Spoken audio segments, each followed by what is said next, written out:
राम जय राम जय जय राम हे राम जय राम जय जय राम श्री राम जय राम जय जय राम बोलिए भागवत भगवान की जय। हम निवेदन कर रहे थे व्यास मित्र से कि जब देखा धृतराष्ट्र ने कि भगवान क्रोधित हो रहे हैं तो तुरंत दुर्योधन का हाथ दबाया। अरे दुष्ट, इस समय तो तू नीति का प्रयोग कर। अरे अभी द्वारिकाधीश थके थके आए हैं हस्तिनापुर से, पहले इनको सुंदर भोजन करा और भोजन करा के जब हृष्ट पुष्ट होकर के प्रेम से शयन करने लगेंगे ना, तब तुम इस बात को कहना। अभी क्यों ये कह रहा है कि सुई की नोक के बराबर भी नहीं दूंगा, और इनको खिला पिला करके अपने पक्ष में कर लो। और जब ये अपने पक्ष में आ जाएंगे तो फिर पांडवों को कोई भी आसरा देने वाला नहीं रहेगा। बात समझ में आई दुर्योधन के। दुर्योधन का अरे केशव, ये सब बातें तो बाद में होती रहेंगी। चलिए, हमने सुंदर राजभवन में आपके लिए 56 भोग बनवाया है। अरे हमें पता है आपको माखन मिश्री पसंद है, तो हम माखन मिश्री भी सुंदर बनाए हैं।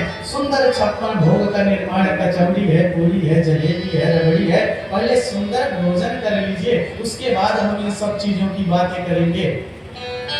तब भगवान ने कहा कि हे दुर्योधन, तुम हमें भोजन कराना चाहते हो तो भोजन दो ही परिस्थिति में किया जाता है, या तो पाने वाले के अंदर भूख हो या पवाने वाले के अंदर प्रेम हो।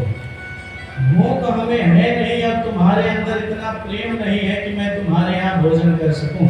देखिए, कोई व्यक्ति भूखा हो और आपके यहाँ भंडारा चल रहा हो, आकर के किनारे बैठ जाए, तब तक आपको लगे कि इसको तो मैंने बुलाया नहीं था, ये आया कहाँ से। आप हाथ उठा करके उसको खड़ा कर दिया, जाओ यहाँ से, क्यों आए हो, हमने बुलाया नहीं।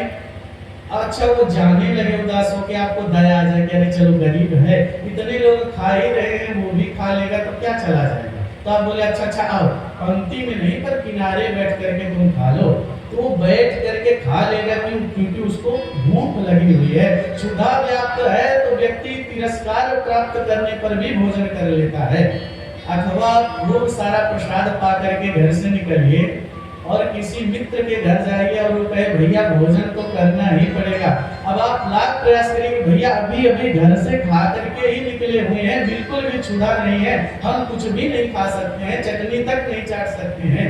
और वो बार बार कहने लगे कि नहीं भैया, इतने दिन के बाद आप आए हैं तो 2 रोटी तो कम से कम खाना पड़ेगा। तो भूख ना होते हुए भी आप अपने मित्र के यहाँ भोजन कर लेंगे, क्योंकि प्रेम वहां पर है।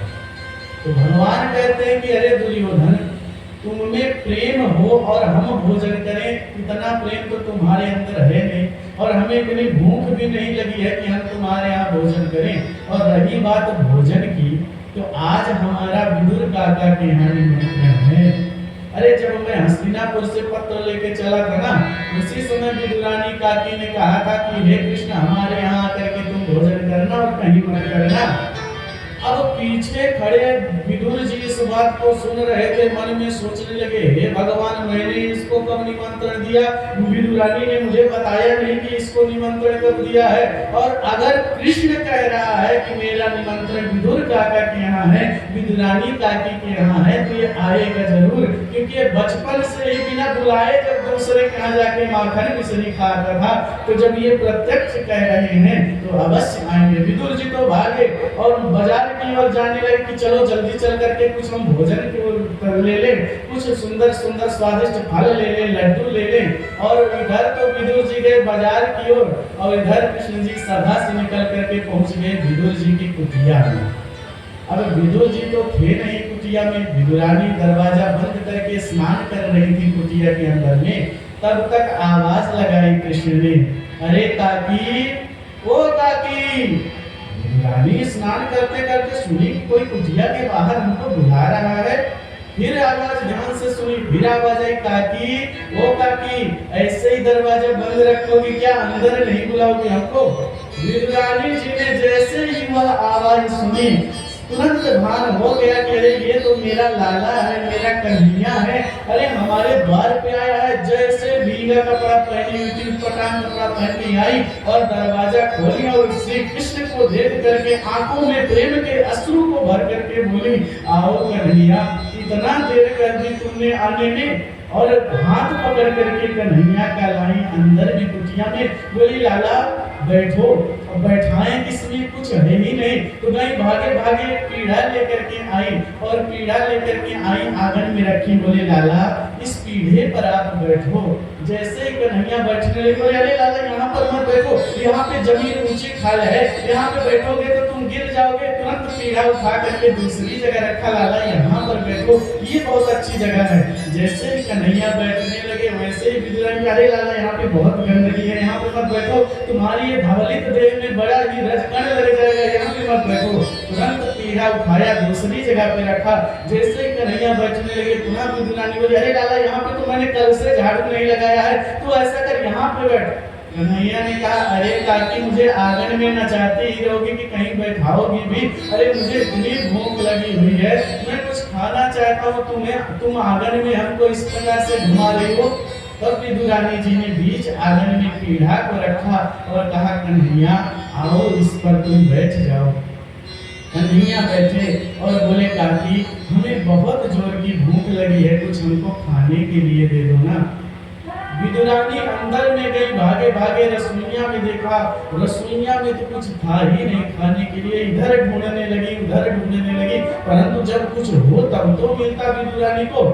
अब कन्हैया तो सब समझ रहे थे, बोले अरे काकी कितना देर लगाती हो, अरे हमारे लिए क्या ऐसा बनाया है तुमने कि इतना देर लग रहा है थाली परोसने में, अरे लाओ ना मुझे भूख लगी है। अब विदुरानी कहे, अरे कन्हैया थोड़ा सा रुक जाओ, मैं तुरंत ला रही हूँ। अब बार बार मन में सोचने लगी विदुरानी कि मैं क्या खिलाऊं अपने कन्हैया को, मेरा कन्हैया इतना भूखा है और इतना भूखा है, मेरे पास कुछ है भी नहीं खाने के, क्या दूं। बस विदुरानी मन ही मन सोचने लगी कि अगर विदुर जी होते आज कुटिया में तो मैं जा करके उनको भेज करके कुछ न कुछ मंगा लेती, परंतु विदुर जी भी न जाने वैसे तो रोज कुटिया में रहते थे, आज न जाने कहाँ चले गए हैं। तब तक कन्हैया ने फिर आवाज लगाई, अरे काकी कुछ लाओ ना, कितना देर करोगी, बहुत जोर की भूख लगी हुई है। इधर उधर बहुत खोजा विदुरानी को, कुछ नहीं मिला। तो क्या देखती हैं कि एक टोकरी में कुछ सूखे सूखे केले रखे हुए हैं। उन्होंने जब केला को देखा तो बोली, अरे जब विदुर जी आएंगे तो बढ़िया खिला दूंगी, अभी चलो चल करके केला ही खिला दूं। तो कन्हैया के सामने थाली मिला करके वह कई दिनों के केले को रखा, बोले कन्हैया लो इसी फल का भोग लगाओ, इसके बाद हम तुम्हें कुछ अच्छी चीज भी खाने को देंगे। और जैसे ही कन्हैया उठा करके खाने लगे, विदुरानी ने हाथ पकड़ लिया, अरे लाला, अरे तुम्हें तो यशोदा मैया अपने हाथों से खिलाती थी, तो इस प्रकार से मत खा, हम तुमको अपने हाथों से खिलाते हैं। और केले को उठा करके छीला है विदुरानी ने, और छील करके केला का अंदर का भाग तो बाहर फेंका और केले के छिलका को ही भगवान को पवाने लगी। भगवान एक केले का छिलका खाए, बोले लाला अच्छा लगा तुमको? अरे काकी पूछो मत, इतना सुंदर भोजन तो मैंने आज तक कभी पाया नहीं। अच्छा लाला, तुझे अच्छा लगा, ले एक केला और खा ले। और तुरंत केला छीला, केले का अंदर का भाग तो फेंका बाहर और पुनः केले का छिलका खिलाई कन्हैया को। और प्रेम रस में डूब करके कन्हैया भक्तिमती विदुरानी काकी केवल सूखे सूखे केले के छिलकों को खाते गए। भगवान को ये भान ही नहीं रहा कि हम केला खा रहे हैं, केले का छिलका। जब काफी देर हो गया तो विदुर जी आए बाजार से, आवाज लगाई, अरे विदुरानी, ओ विदुरानी जल्दी से आओ। विदुरानी ने आवाज सुना, भागी भागी कुटिया के द्वार पर आई और कही, अरे इतना तेज से क्या चिल्ला रहे हो, क्या बात है? विदुर जी ने कहा, अरे विदुरानी, आज भारी सभा में मेरे कन्हैया ने मेरा इतना सम्मान बढ़ाया, इतना सम्मान बढ़ाया। अरे दुर्योधन ने 56 भोग बनाए थे मेरे कन्हैया के लिए, लेकिन दुर्योधन को डांटते हुए मेरे कन्हैया ने कह दिया कि आज मेरा निमंत्रण तो विदुर काका के यहाँ है। अरे ये देखो, मैं सुंदर सुंदर भोजन की सामग्री लाया हूँ, सुंदर भोजन बनाओ, ये फल बनिया करके रखो, ये सुंदर घी के लड्डू रखो, ये माखन मिश्री रखो, मेरा लाला कभी न कभी तुरंत आने ही वाला होगा, जल्दी जल्दी तैयार करो भोजन। विदुरानी ने कहा, अरे प्रभु जी, लाला आने वाला नहीं होगा, आ गया है और बैठ करके प्रेम से फल को भी खा रहा है। अच्छा विदुरानी, इतना जल्दी वो आ गया? मुझे तो नहीं लगता था कि इतना जल्दी आ जाएगा। और विदुर जी अंदर आकर के देखे तो क्या देखते हैं कि प्रेम से भगवान विदुरानी के दिए हुए केले के छिलकों को खा रहे हैं और केला तो आगर में बिखरा पड़ा हुआ है। तब विदुर जी ने कहा, अरे विदुरानी, तुमको जरा सा भी भान नहीं है? तुम हमारे लाला को क्या खिला रही हो? इतने दिन के बाद हमारे लाला आए और तुम इनको केले का छिलका खिला रही हो। तब विदुरानी को होश आया और क्या देखती है कि हमने प्रेम में सारा केला का अंदर का भाग तो बाहर फेंक दिया है और केले का छिलका कन्हैया को खिला रही थी। विदुर जी हाथ पकड़ लिए, लाला इन केले के छिलकों को मत खाओ, तुम्हारी काकी तो बावरी है, इसका 60 साल शुरू हो गया, इसको पता भी नहीं क्या खिलाना चाहिए क्या नहीं खिलाना चाहिए। ये देखो हम बाजार से सुंदर कपिला गाय का बना हुआ बढ़िया घी का लड्डू लेकर के आए हैं, इसको आप पाइए। और विदुर जी ने कन्हैया को लड्डू पवाया, आधा लड्डू खाया कन्हैया जी ने और तुरंत थूक दिया। विदुर जी ने पूछा, क्यों लाला, तुमको लड्डू अच्छा नहीं लगा?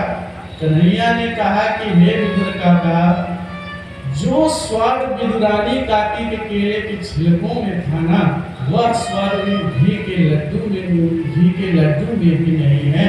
और प्रेम से भगवान आज विदुरानी काकी के छिलकों की बखान करते हुए कह रहे हैं कि हे विदुर काका, आज विदुरानी काकी ने मुझे जो भोजन कराया है ना, ऐसा भोजन तो मुझे जब रामावतार में जब मैं मिथिला गया था तो जनक जी हमारे ससुर जी, सुनैना हमारी सासू माँ ने भी ऐसा भोजन नहीं कराया था। और भगवान प्रेम के बस में होकर के विदुरानी के उन केले के छिलकों को खाया, जिसकी कथा आज भी जन जन में गाई जाती है। बोल भक्त वत्सल भगवान की जय। भगवान को प्राप्त करने का यदि कोई साधन है वो है प्रेम। जो भगवान को प्रेम से भज लेता है, भगवान उसका कल्याण कर देते हैं। हम प्राय अपने धनाभिमान में विमत्त होकर के सोचते हैं कि हम भगवान को धन दिखा करके, अपना बल पौरुष दिखा के, स्वरूप दिखा करके भगवान को अपना बना लेंगे।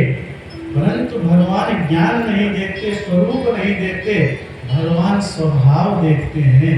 जिसका प्रेम भरा स्वभाव होता है, भगवान उसके बंधन में बंध जाते हैं।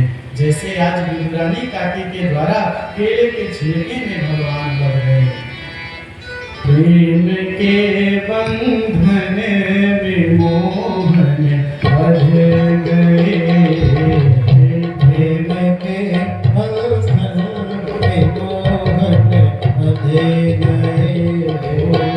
प्रेम के बंधन में मोहन बंध गए, प्रेम के बंधन में मोहन बंध गए।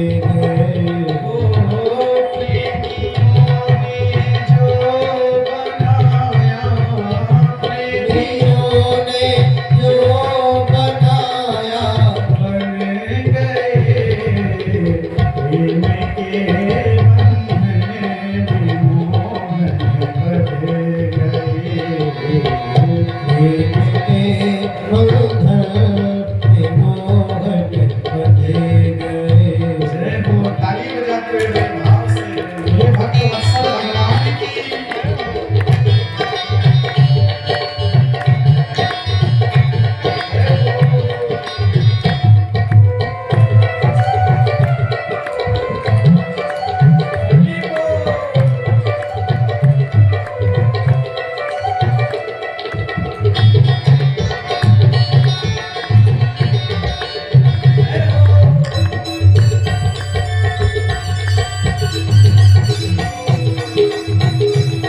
के पल भर में मोहन बंधे गए।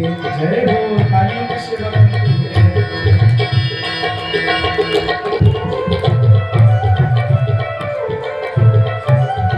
हरि बोल। जय हो।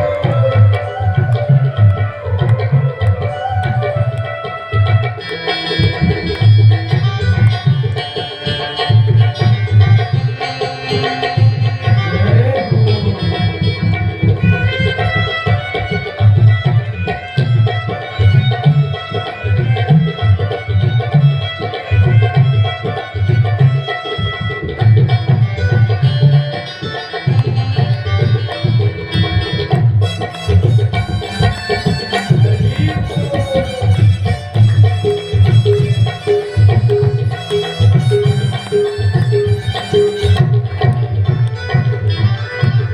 देख सुदामा की दीन दशा वो रो दिए। देख सुदाम की दीन दशा को रोती है। देख सुदामा की दीन दशा वो रो दिए। देख सुदाम की दीन दशा को रोती है।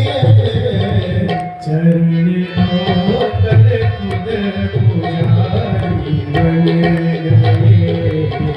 शरण होकर खुद पुजारी बन गए। प्रेम के बंधन में मोहन बंध गए। प्रेम के बंधन में मोहन बंधे गए। जय हो बोलो वृंदावन बिहारी लाल की जय हो।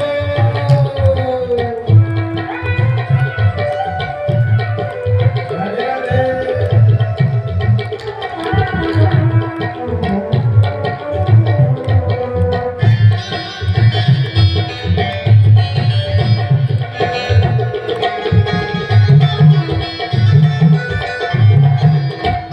बोल।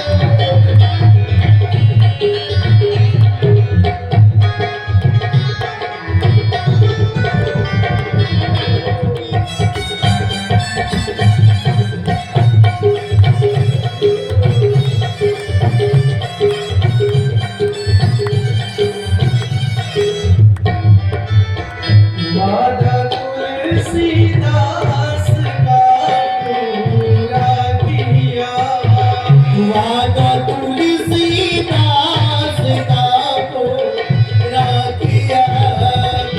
वादा तुलसीदास का पूरा किया।